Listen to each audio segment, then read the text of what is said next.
2020 ये पूरा साल बस ऐसे ही बीत रहा है। गली मोहल्ले से लेकर गवर्नमेंट तक हर जगह एक ही तरह की डिस्कशन हो रही है। सुशांत, कोरोना वायरस, कंगना रनौत और रिपब्लिक, बस इसी बारे में बात कर पूरा साल बीत रहा है। पर क्या आपको याद है कि 2020 को लेकर हमने एक सपना भी देखा था, एक दो नहीं 22 साल पहले। और ये सपना हमने देखा था और ये सपना हमें दिखाना सिखाया था एपीजे अब्दुल कलाम। कलाम सर ने 1998 में विजन इंडिया 2020 लिखा था और बताया था कि कैसे इंडिया 2020 में एक डेवलप्ड नेशन बन सकता है। पर क्या हुआ उस सपने का? अगले कुछ मिनटों में हम यही समझाने की कोशिश करेंगे कि जिस शख्स ने धरती से अंतरिक्ष तक भारत का झंडा बुलंद किया, उनके ख्वाब के लिए हमने क्या किया। हम रिप्रेजेंटिंग इंडिया में कुछ इसी तरह की स्टोरीज हर बार बताते हैं इंडिया से रिलेटेड, इंडिया के पॉजिटिव पॉइंट्स, साथ ही साथ वो ऐसे पॉइंट्स जहां पर इंडिया अपने आप को इम्प्रूव कर सकता है। अगर आपको हमारा वीडियो पसंद आए तो आप जरूर हमारे चैनल को सब्सक्राइब कर लें।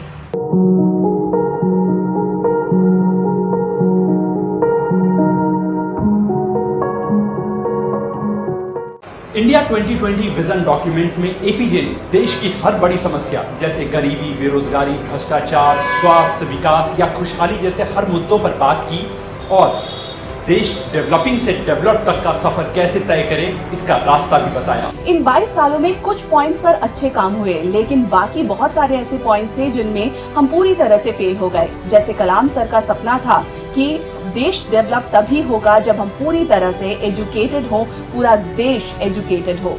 लास्ट 2 डिकेड में हमारी लिटरेसी रेट 67 से बढ़कर 77% हो गई, पर 100% लिटरेसी अभी भी दूर का सपना दिखती है।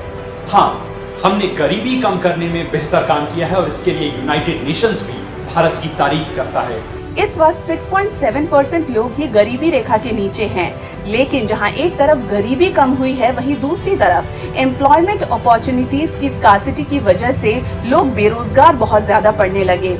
इंडिया में अनएम्प्लॉयमेंट की स्थिति अब तक की सबसे ज्यादा है। अब जब अपने देश में जॉब अपॉर्चुनिटीज कम होंगे तो जाहिर सी बात है कि जो देश के अच्छे टैलेंट्स हैं वो भी दूसरे देशों का रुख करेंगे। अनफॉर्चुनेटली कलाम सर इसी ब्रेन ड्रेन यानी अपने देश के अच्छे टैलेंट्स का बाहर जाने, इस चीज को वो रोकना चाहते थे, पर हमारी बदकिस्मती है कि वो और तेजी से बड़ी रफ्तार से बढ़ रहा है। हेल्थ सेक्टर की हालत भी बेहद खराब है।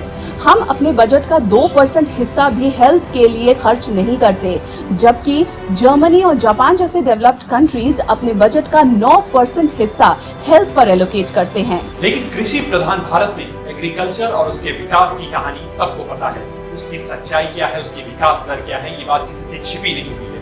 दूसरी तरफ भारत में आज भी 3 करोड़ से ज्यादा घर ऐसे हैं जहां बिजली नहीं पहुंची, 3 करोड़ से ज्यादा बच्चे स्कूल की चौखट नहीं लांघ सके।